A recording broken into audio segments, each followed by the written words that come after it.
Hey everybody, welcome back. It's MJ here, Just Plain Fun, and today's video is going to be talking about a number one. We're going to do a little unboxing and talk about one of Gordon's tote repairs. And we're going to talk about a little bit about Frankenplanes and about some aftermarket reproduction parts. Let's start by going ahead and taking a look at this tote repair that Mr. Belt did, aka Gordon Addison, which y'all should follow him on YouTube if you don't already. And I will put a link to his YouTube channel in the description for this video, because it's as seen on YouTube. Can't beat that. So definitely check out his channel here. I'm going to go ahead and show you all this one first. This is a little repair that he did. Might be a little anticlimactic because I don't have the before shot to show you, but that is some quality repair work that Gordon does, and y'all know that already if you've been following the channel for very long. But as you can see, we're keeping this one on the down low. And let me just highlight this. This was a horn repair. And I know, you know, it's probably tough to catch on camera too. And again, I don't have the before shot. So, but just, I don't know. You'll have to take my word for it. It's a great repair. And this is the real special one. Y'all can see the entire process on Gordon's video and see how he repaired it. And of course, you can learn all about repairs. That's kind of the focus of his channel. And this one got a new horn as well, and also got a crack, or actually it was a break. It was broke clean in half, and I got a new one all the way across. And this is for my actual user number one, which happens to be a Frankenplane, and that is the next thing that we're going to talk about. I went ahead and installed this little fella off camera there, and y'all may have seen this body before if you've watched my past stuff. I think most plane collectors, if you've been bit by the bug, aspire to one day own a number one. And of course, I am no exception. However, I don't need to have $1,000 or $1,200 or however much, $2,000, whatever number ones are going for these days. They seem to have been kind of hot lately. But I don't need to have that much money wrapped up in one. And so that's why I am quite content to have a number one Frankenplane. And this plane is one that I put together from a couple of different ones. And no, I didn't take apart a complete plane. I've never actually gotten a complete number one that was all together. I've gotten some parts. I've gotten a lot of, well, no, I wouldn't say a lot. I've gotten some parts of at least 3 different number ones. And then what I've done is I've taken some of the less desirable parts that other people didn't necessarily want, and I have put them together into this number one Frankenplane. And if you've never heard that term by some chance, a Frankenplane is basically a plane that is made up of parts from a bunch of different other planes, and a lot of times they don't match type-wise. But this one is unique because, one, it's got a brass screw up here, and also this is brass as well. The yoke, or Y-adjusting lever, as Stanley called it, is also brass. And shout out to my buddy Alex out in California, who actually had a jeweler friend of his cast that in brass for us and polished it up, which I thought was pretty legit. And of course, being a V logo guy and type 11 guy, naturally I have to have my V logo iron on there.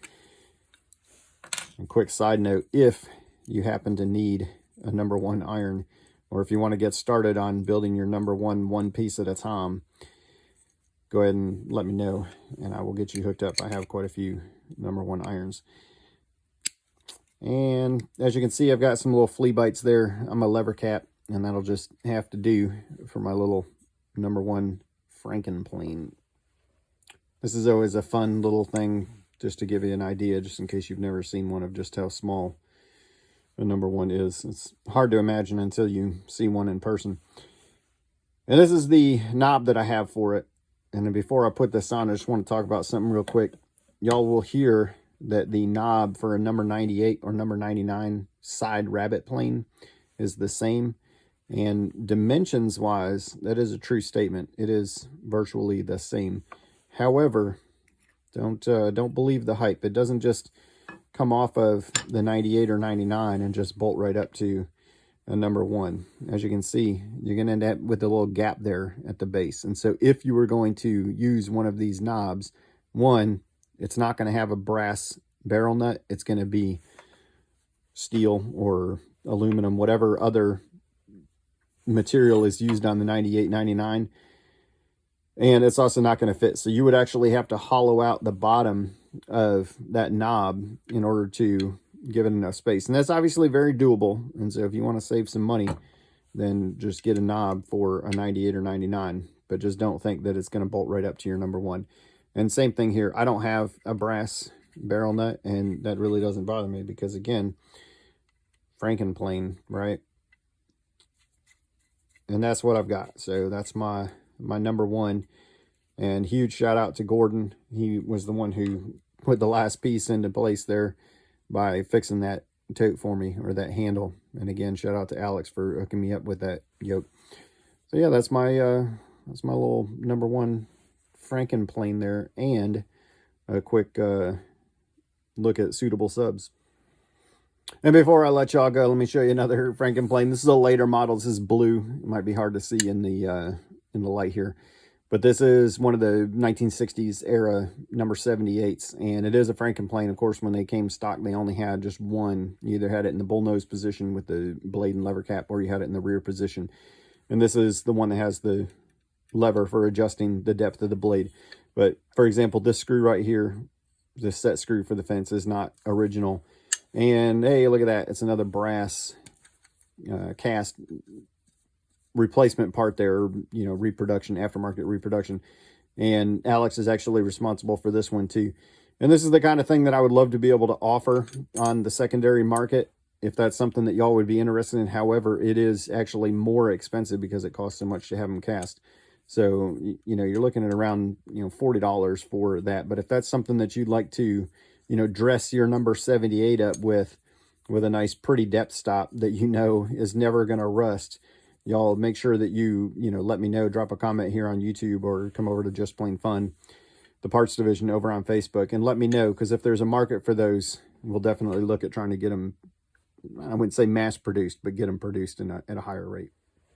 But the takeaway on Frankenplanes in general, whether it's a collectible like the number one, which might not be collectible to everybody, but it's collectible to me, even in that condition, and also usability. You know, there's nothing wrong with a Frankenplane. A Frankenplane is going to get the job done, and I would put this up against any 78 out there working today, and this one will get the job done. You know, warts and all, little surface rust, little dust and dirt, this will get the job done.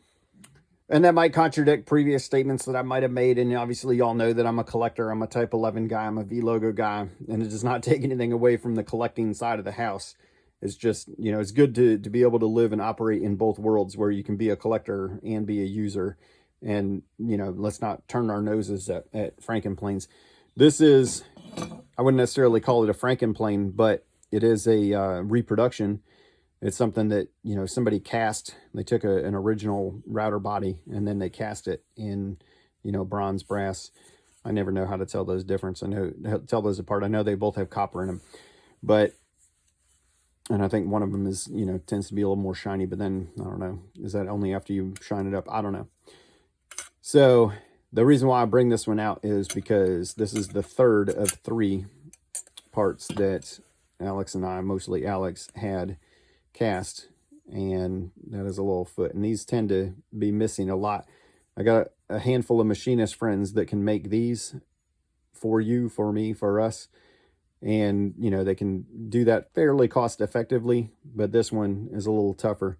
And so same thing as on the depth stop. This is, if this is something that, you know, the depth stop for the 78, if this is something that you think you'd be interested in, again, they can be a little on the pricey side because, you know, materials, parts, labor, time, all that good stuff tends to, you know, add up pretty quick. But if that's something that you would either want to put on your plane, you know, to spruce it up a little bit, or if it's something that you would want to, you know, maybe you don't have one at all and you don't mind investing, you know, $55 in this complete setup right here, which is about the same price as what it would run you on eBay for an original. Then just like on the depth stop, you know, y'all make sure that you let me know, PM me, drop a comment here on YouTube, you know, let me know that you're committed, that you would spend that. And by the way, that's my brass, bronze, whatever, number 78. Let's go ahead and call it bronze because of the matte finish. And I don't think I've shown that one on camera yet. And there you go. Thanks, Gordon. Thanks, Alex. Appreciate y'all. And y'all make sure you let me know if those are anything that you're interested in. But yeah, Frankenplanes, don't turn your nose up at them, folks.